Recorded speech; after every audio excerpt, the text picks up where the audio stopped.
All right, I figured I could come on and go ahead and have a conversation with you guys about some of the things I've got coming up while I finish stuffing the flip. So I'm not ready yet to do the reveal. Probably be another 5 or 10 minutes. But why spend the next 5 or 10 minutes making you wonder where I am? Might as well come on in and talk to you for a while. It kind of is my plan through the next month and a half to 2 months to be doing about 12 hours worth of work every day, but I do have to take a break once in a while. And given that I do have to take a break once in a while, I may just come on for hangouts just so we can keep up with each other on what's going on. But the one thing that I can't afford right now is the time and effort that it takes to do the 3 days worth of work it takes to run an auction. It takes a day to set it up, a day to do it, and a day to do all the shipping. So for right now, I'm going to hold back from the idea of doing any new auctions. Reveals are something that I can get into once in a while, but they, again, take a lot of prep work and a lot of time to get ready for. So,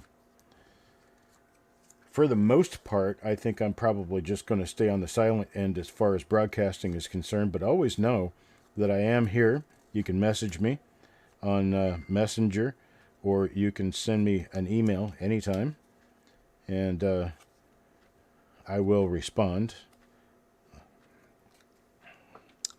But hopefully, this will pay off in us having a new website here in another month or two.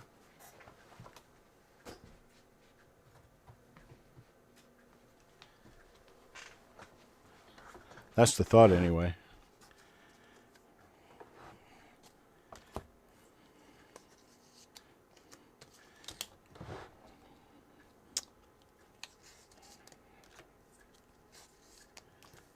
I have found ways of getting around using a keyboard most of the time. And so my computing experience is going much more quickly than it usually did, which also forces me to think a lot more about what I'm going to say before I say it, simply because I don't need a lot of pause and a lot of ums and a lot of changing sentences in the middle of the sentence, because AI tends not to understand that very well. So, Mr. Fletcher, back for more icy. The roles that you are involved in will be coming up either tomorrow or Friday. These were actually sold the week prior, which you were not involved in.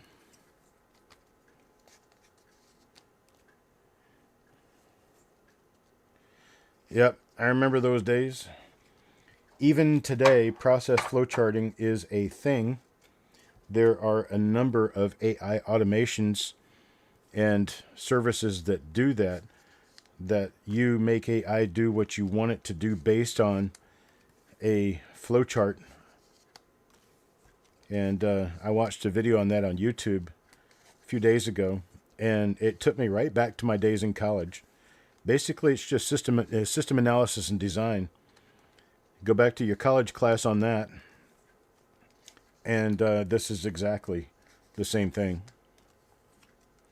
And that's kind of what I'm doing, putting a document together to feed to AI that has all of the resources it needs to compile the website, put it together the way it needs to be.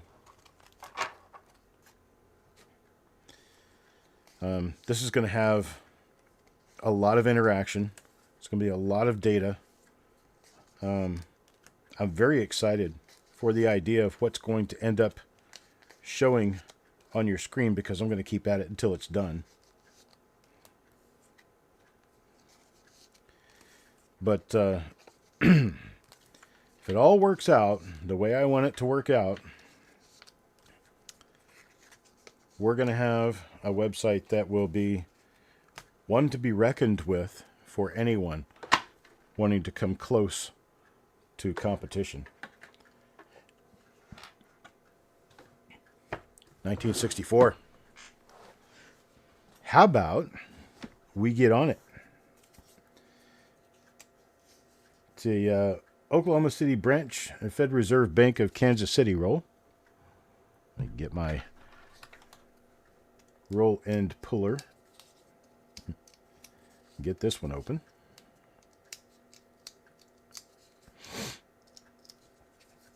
I have ideas for copper coins that I didn't even have 3 weeks ago because I was not yet aware of the full potential of AI.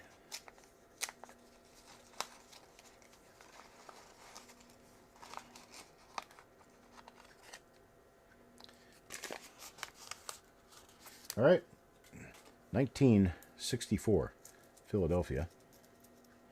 A lot of good stuff to look for, including a major FS listed double die reverse. Let's get to it. Sissy, first coin out of the roll.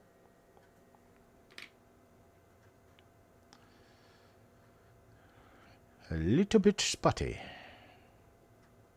Just a little. A lot of things to watch for here. The word trust on the obverse, along with the L of Liberty, are very common places to find minor double dies in the 1964 Lincoln Cent. Additionally, there is one die known that shows pretty nice doubling next to the word in. There are a few that show on the date, a few double die lids.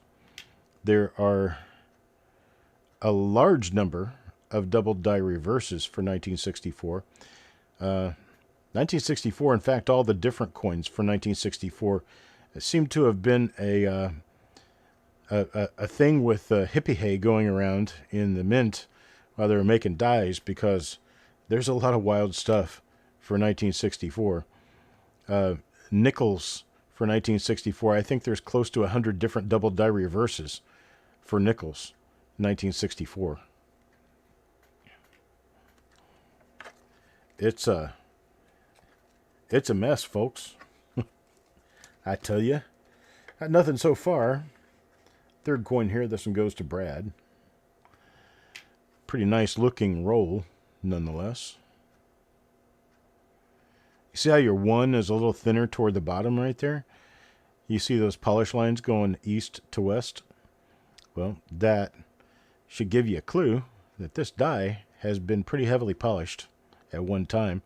You're losing the sides of the one that keep it as thick as it normally would be because they're beveled, of course. Hello, Paul. How you doing, sir?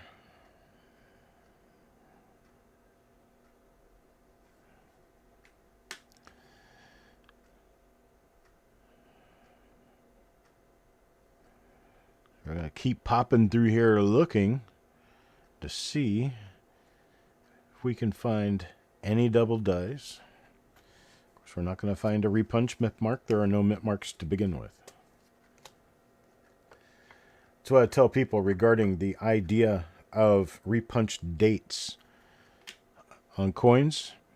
In order to have a repunched date, you'd have to have a punched date. Now, wouldn't you? Well, the date on all 20th century series of United States coins was included in the design, which was hubbed into the dies. Given there is no such thing as a repunched date or an overdate, which is two different date digits punched over each other. So technically, repunched date and overdates do not exist in Lincoln cents.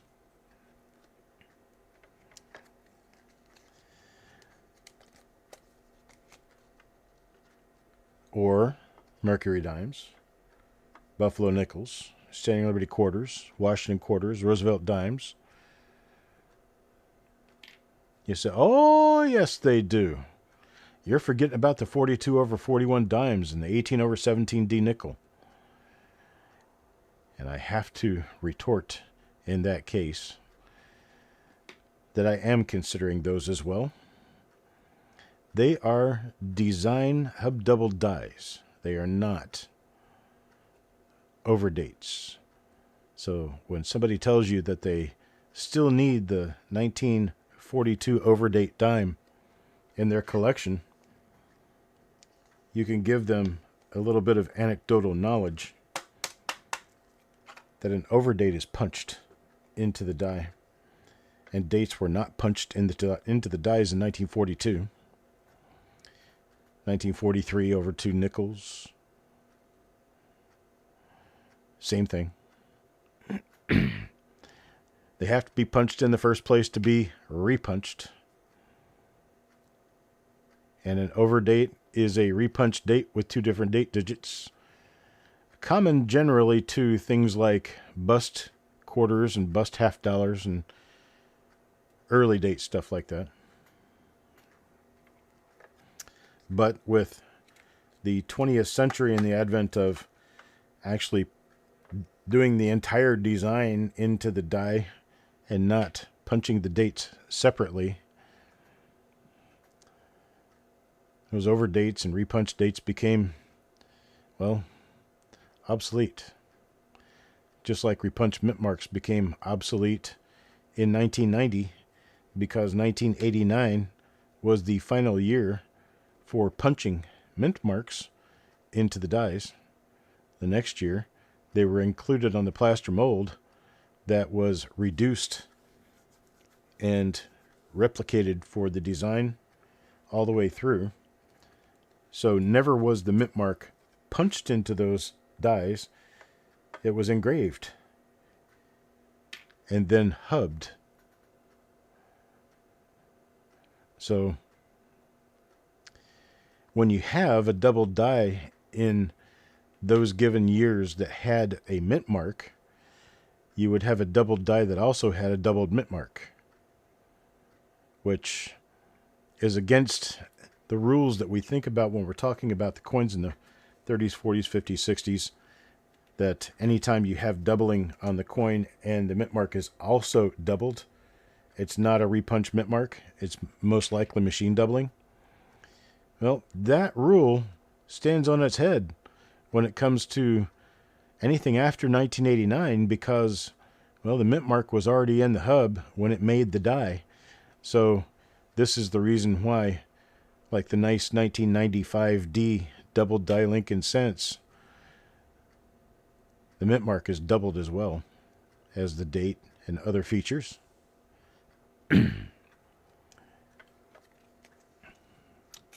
So there you have that.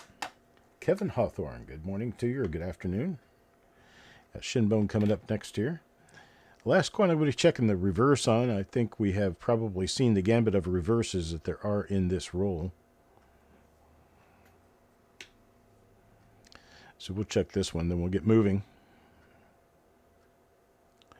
right along.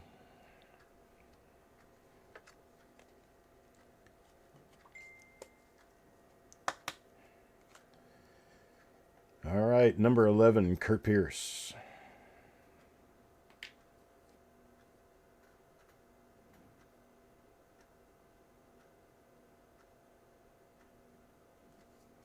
None there. Kevin Hawthorne, good afternoon to you, sir.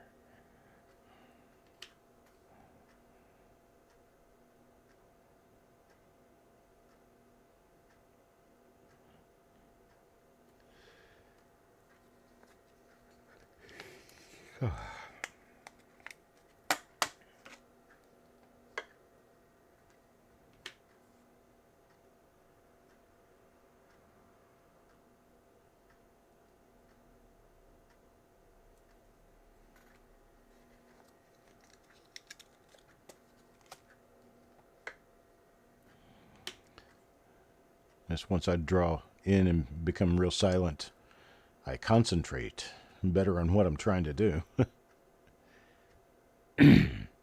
Makes it easier to search through a roll of coins.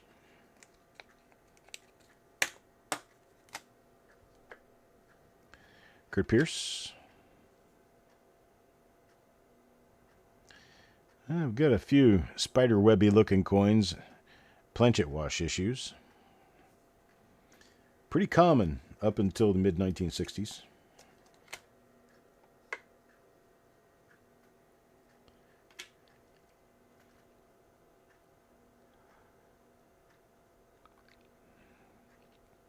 Wow, if Jim's just now getting a chance to respond to what I told him about him not being involved in this set of reveals, he is minutes behind the process.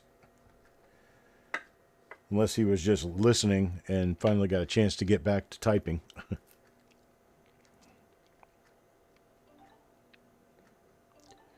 And in that case, completely different. Putting a floor in today.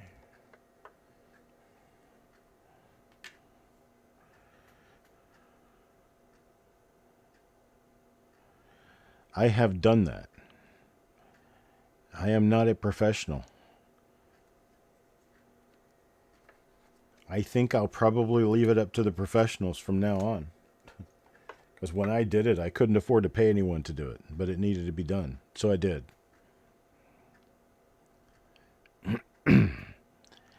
Now I think I'd rather not have a floor than do it myself.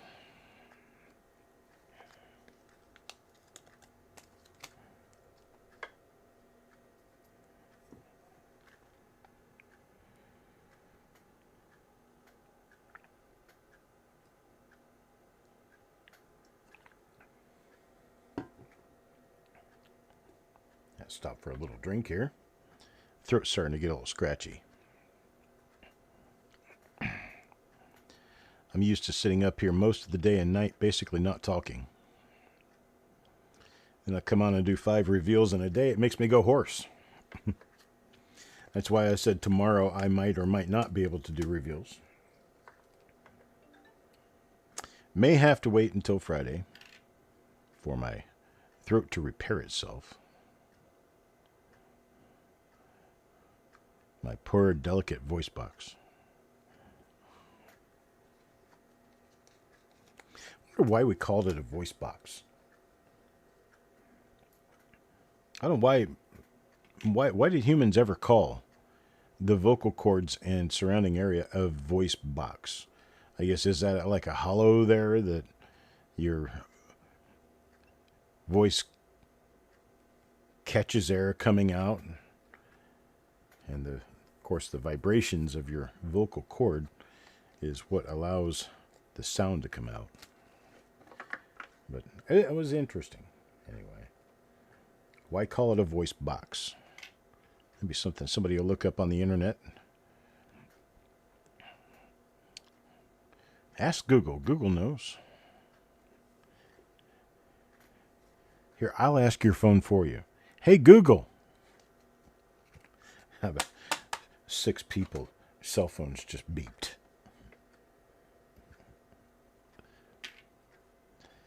Here, let me make the ambiance a little better for you to watch a show about going through rolls of coins.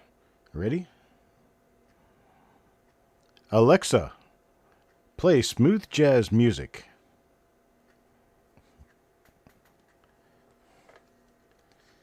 Anybody who has their voice speakers turned up has an Alexa in the room. Alexa is now playing probably, I don't know, Warren Hill or Kenny G or Yanni or something like that.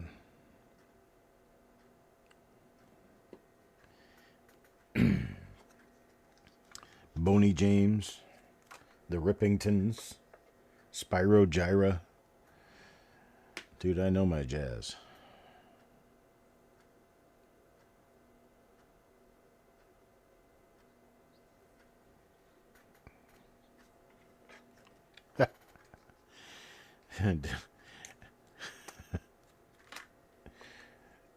So I affected Otis's house. I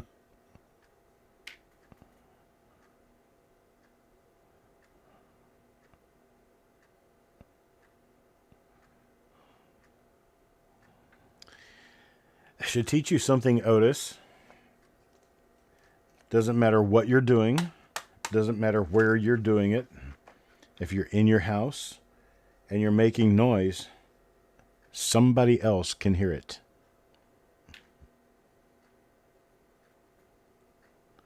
iHeartRadio. I like iHeartRadio.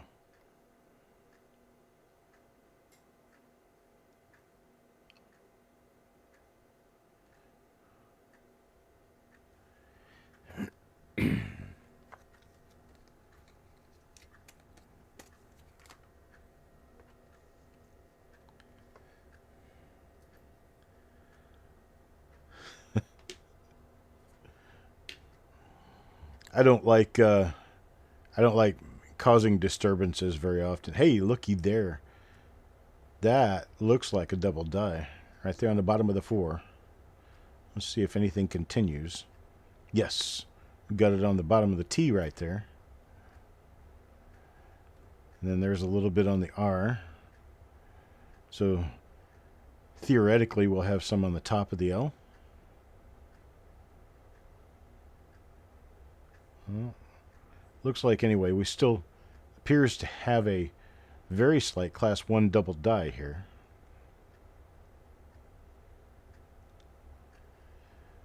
So there's one found.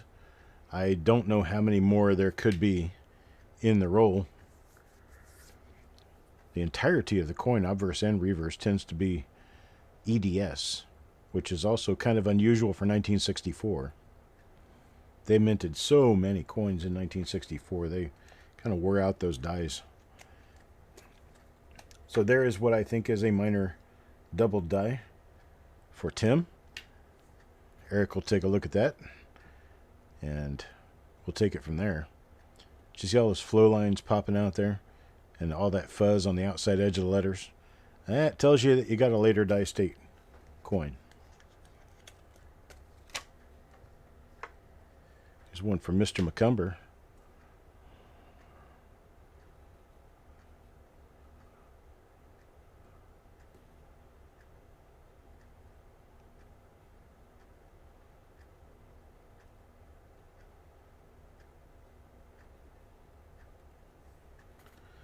Nothing there.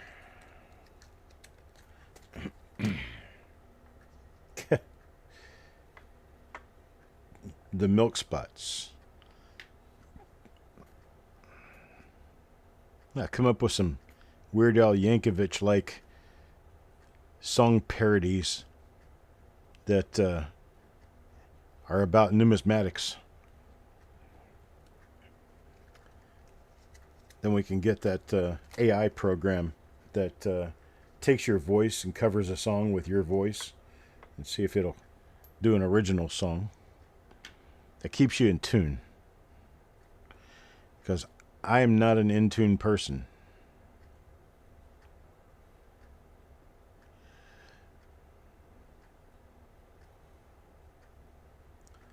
I'm kind of decent at singing, but not good.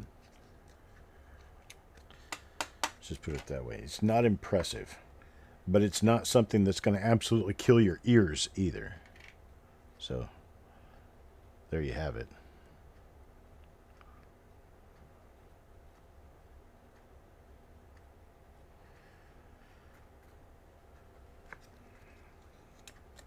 The milk spots.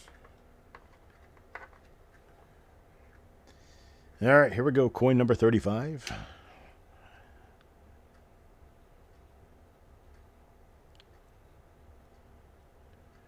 Nope. Nope. Nope. Nope.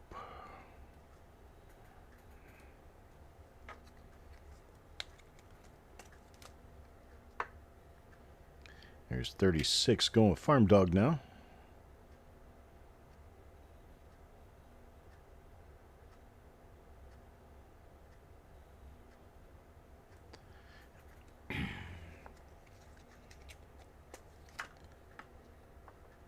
And Tim Weber.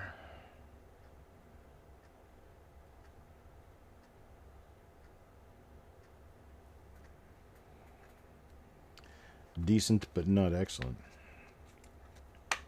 I have not seen a single comment yet about my, there's another one, right there. That is definitely on the die. Let's see if I can get that to show up again. That little thing right next to the T, right here.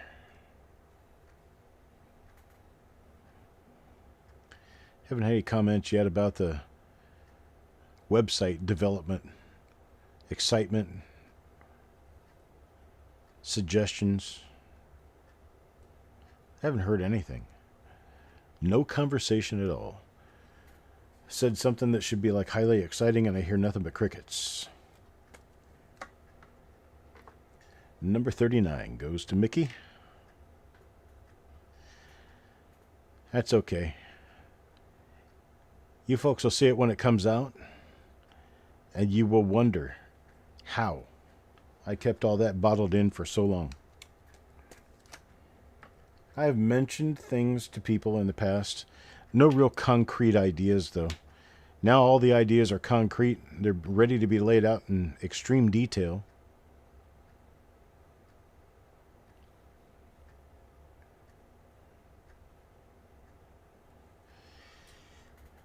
Shinbone, we didn't say anything about your pet cricket. I rub it on the head and tell it it's fine.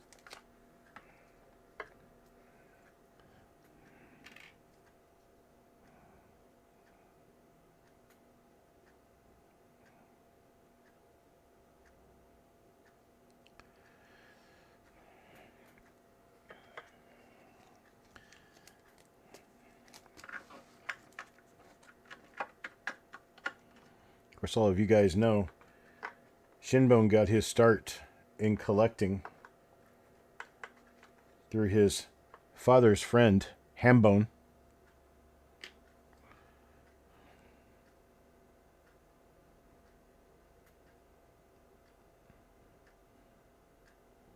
Dum.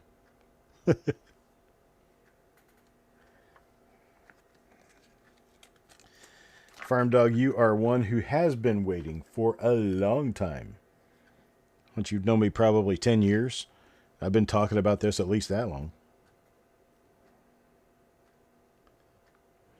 Oh yeah, I'm sure after everything's done, after I've built it, put it together, and put it out to the public, people are going to tell me, oh, well, you should have done this. Well, you should have done that. Could you move this right over here? Do you have any idea how long it took to put together what's there? I was talking to a friend earlier who knows the coin market, knows the niche pretty well. And I was telling him that there was going to be a charge for membership when I got the website finished and complete. And he said, no, you need to have your advertising pay for that and keep it free. I said, no, dude, you don't understand.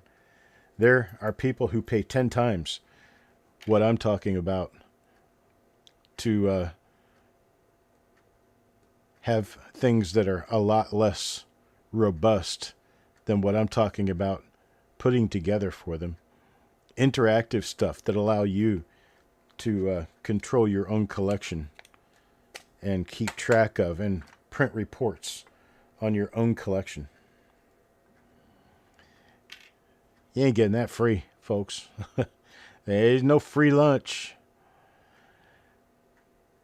It's not like I constantly mention it to anybody, but I'm sure the people who've been around for a while know that I've been paying anywhere between $200 and $500 per month to keep this website going for 26 years. 26 years, folks. Is that another one of those? Yeah, maybe. Could be. Do the math.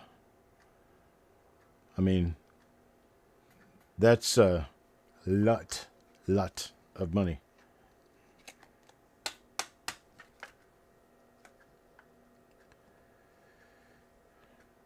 Oh, let's see. Number 48 here.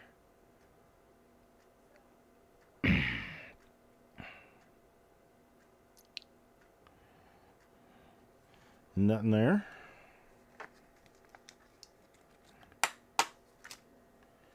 Number 49 now is for Shinbone.